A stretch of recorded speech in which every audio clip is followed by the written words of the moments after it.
ခေတ်မှာလည်းစီးလုံးမှုကတကယ်တော့လှုပ်ရှားရတာပါပဲเนาะ movement တွေလှုပ်ရတာပါပဲ unity movement ဆိုတာမရှိရင်တော့မလွယ်ပါဘူးကျွန်တော်တို့ခေတ်မှာလည်းကျွန်တော်တို့ဒီ slide my movement နဲ့နောက်ပြီးတော့ဒီချင်းမျိုးသားနေ့ဆိုတာလည်းကျွန်တော်တို့ရဲ့ movement တစ်ခုပဲเนาะအစိုးရမလုပ်နဲ့ပြောလေကျွန်တော်တို့ကလှုပ်ချင်လေเนาะအဲ့တော့လှုပ်နေတဲ့ကာလမှာဆိုရင်လည်းကျွန်တော်တို့ကတကယ်ကိုစိတ်တက်ပြင်းပြပြီးတော့ကျွန်တော်လှုပ်ရတာခါကြတော့เนาะပတ်ဝန်းကျင်ကလည်းကျွန်တော်တို့အားပေးတယ်သူတို့ကိုယ်တိုင်ကเนาะမပါဝင်ပေမဲ့တခုဒုက္ခရောက်ပြီးတော့ချင်းလာတာသူတို့ကမပြတ်တာတက်လေအဲ့လိုလာကူကြီးတာเนาะဆိုတော့ကျွန်တော်ချင်းမျိုးသားတွေလှုပ်တာကခေါ်တော့ပွဲလှုပ်တာကကျွန်တော်တို့ကဒါ political movement တခုနေနဲ့ unity movement တခုနေနဲ့သဘောထားတယ်နောက်ပြီးတော့ slide my movement ဆိုပြီးတော့ slide မဟုတ်ကြာဆုံးသွားတဲ့ဟာမှာကျွန်တော်တို့အဲ့ဒါပြင်းထန်လုပ်ခဲ့တယ်ဆိုတော့အဲ့လို movement တွေမရှိရင်တော့ကျွန်တော်ချင်းလူမျိုးကတော့စီးလုံးဘောကတော်တော်ခက်တယ်ဒါပေမဲ့အဲ့ဒီခက်နဲ့အခုခက်နဲ့အဲ့ခက်ကပိုလွယ်တဲ့အကြောင်းရင်းတစ်ခုကလည်းကလည်းပါတယ်အဖိနှိခံရတာလည်းပါတယ်ကျွန်တော်ချင်းစာပေးတွေချင်းစာယဉ်ကျေးမှုတွေနော်အကုန်လုံးပေါ့ဗျာနော်အုတ်ချုပ်ရေးမှာလည်းကျွန်တော်တို့ကဘာမှအခွင့်အရေးမရအောင်နော်ဆိုတော့ကိုပြည်နယ်မှာကိုကဘာမှပြဋ္ဌာန်းမှလည်းမရှိဘူးကိုပဲပြဋ္ဌာန်းမှလည်းမရှိဘူးကိုပဲအုတ်ချုပ်လည်းမရှိဘူးစသဖြင့်စီအာနာရှိစနစ်ကလည်းရှိနေတဲ့ခါကျတော့အဲ့ဓာတွေကလည်းစီယုံလို့လွယ်တဲ့အကြောင်းရင်းဖြစ်လိမ့်မယ်လို့ကျွန်တော်ထင်တယ်နော်ဆိုတော့အခုခေတ်မှာတော့နည်းနည်းရော့ရဲလာတာကအကြောင်းတစ်ခုတော့ရှိမှထင်တာပဲတစ်ခုကတော့အရင်တော့လူဖိလေခံရပြီးဘာညာဆိုပြီးတော့ကျွန်တော်တို့ခေတ်တုန်းကတော့နော်စိုးရင်ရတဲ့ဟာမျိုးမရှိတော့ဘူးပေါ့နော်စာဆောင်တွေလည်းလွတ်လပ်စွာထုတ်နိုင်တယ်ဗီဒီယိုဆိုလည်းကိုယ့်အိမ်ကနေထုတ်လိုက်ရုံပဲနော်ရေဒီယိုဆိုရင်လည်းရေဒီယိုစတေးရှင်းကလည်း the web ပေါ်မှာ laptop ရှိဖြစ်နေပြီနော်စသဖြင့်ဆိုတော့အဲ့လွတ်လပ်ခွင့်တွေအများကြီးရှိလာတဲ့ခါကျတော့လူတွေကအဲ့စီးလုံးအောင်ဆိုတဲ့ဟာထက်နော်မီဒီယာတွေရဲ့နော် impact ကလည်းရှိသေးတယ်နော်ဒီ information technology ကအများစစ်နာမြင့်လာတဲ့ခါကျတော့အဲ့မှာကွဲဖို့ဖြစ်လာတာနော်ဆိုတော့ဒါကျွန်တော်တို့ချင်းထဲမှာနေပို့ကဘာမှာဖြစ်လာတာနော် tribalism total tribalism ကောင်းထောင်လာတယ်လို့တော့မှနောက်တိုင်းမှာပြောကြတာနော်ဥမာဒီပြင်သစ်တို့ဘာလို့မှဆိုပြင်သစ်စကားအရန်ထွားမိုးတာဒါပေမဲ့ကြောင်ကြားမှာစကားလေးတွေပျောက်နေတာရှိတယ်နော်အခုဒီ IT ပေါ်လာတဲ့ခါကျတော့ media တွေပေါ်လာအဲ့ပျောက်နေတဲ့စကားလေးတွေပြတ်ပေါ်လာတယ်နော်နောက်ပြီးတော့ Wales တို့ဘာလို့မှဆိုရင်လည်းသူတို့စကားပျောက်လို့မတတ်ခု IT ပေါ်လာခါမှာပြန်ပြီးတော့နှိုးထလာတယ်ဥပမာကျွန်တော်ချင်းနေမှာလည်းကျွန်တော်စီဆောင်စကားဆိုရင်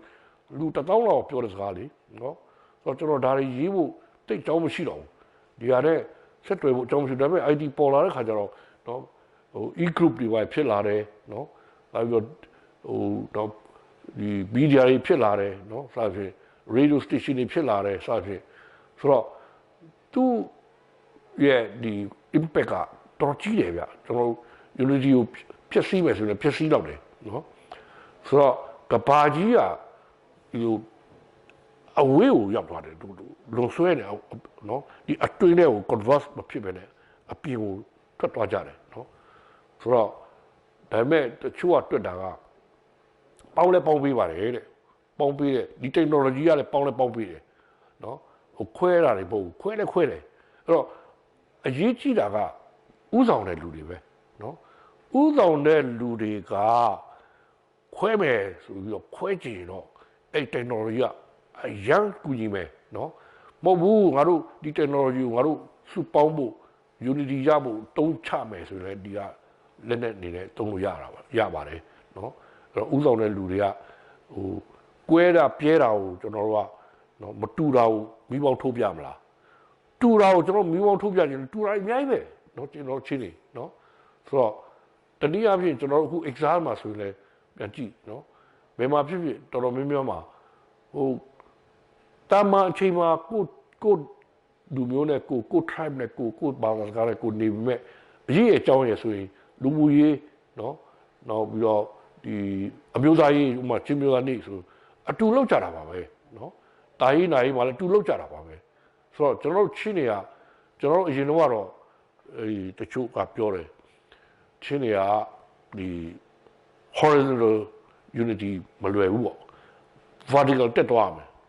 ကို tribe နဲ့ကိုအပေါ်တက်သွားမယ်တက်သွားအပေါ်ကြမှာပြန်ပြီးတော့ပေါင်းမယ် ZBC တို့ CBC တို့ဟာပြောပေါ့နော်ကိုစကားနဲ့ကိုဒီလာနဲ့ကိုလုံးမယ်ပြီးတော့အပေါ်မှာ umbrella နဲ့ပြန်ပေါင်းမယ်အဲ့လိုပဲရတယ်ဆိုပြီးတော့ပြောတော့ကျွန်တော်အဲ့လိုကတော့လုံးဝမခံဘူးနော်ကျွန်တော် Sulaiman movement တွေပါနေကလုံနေတဲ့ကာလဆိုတော့တခါလေ housing တော့တခါလေတွဲပြီးအဲ့မှာတခုအတူတက်မှာပဲကျွန်တော်ကြိုက်တာဘူးဒါပေမဲ့တဖြည်းဖြည်းပြန်စဉ်းစားကြည့်တော့ကျွန်တော်တို့ချင်းနေရဲ့တောတောင်ကြီးမြေအနေထားဟိုကအဲ့ဒါကိုခွင့်မပြုဘူးနော်ဆိုတော့မြေကြီးကထွက်လာတဲ့အတွေးခေါ်ပဲနော်ဒီ tribalism ဆိုတာကျွန်တော်အားပေးရမယ်ဟာနော်ကျွန်တော်အဲ့လိုပြန်ပြင်းတယ်နော်အားပေးမယ်ဒါပေမဲ့တခါတည်းအဲ့ဒီအားပေးတယ်ဆိုတာဒါဒီ tribalism ကိုအားပေးပြီးတော့ကိုယ်ကြပြကြမယ်ဆိုတာမှားသွားပြီနော်ဆိုတော့ကျွန်တော်အမြဲတမ်းပြောတာတောအုပ်တစ်ခုထဲမှာ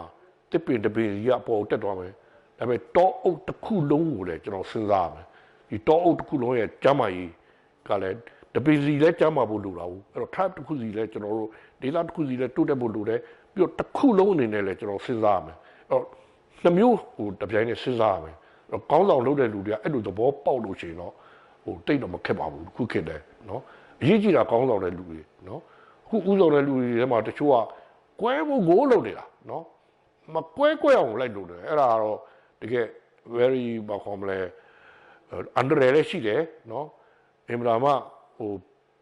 ဘာခေါ်မလဲပစ္စည်းကြောင်းနော်ချင်းမျိုးသားတွေရဲ့ပစ္စည်းကြောင်းသူတို့ရဲ့ပစ္စည်းကြောင်းလည်းပါတယ်အဲ့လိုကွဲဖို့လုပ်နေတဲ့ခေါင်းဆောင်တွေကိုယ်တိုင်လည်းသူတို့ကိုယ်တိုင်မှာပစ္စည်းကြောင်းဘာလို့ချင်းပြည်သူလူထုရဲ့စိတ်ထဲမှာအတွင်းနဲ့ဆိုင်မှာအဲ့ကွဲတာပြက်တာမကြိုက်ဘူးနော်ချုပ်ခေါင်းဆောင်တွေမထင်ဘူးချုပ်ခေါင်းဆောင်တွေက sorry အဲ့ဒါမှားသွားတယ်ချုပ်ခေါင်းဆောင်တွေကဟိုယုံတာသူတို့က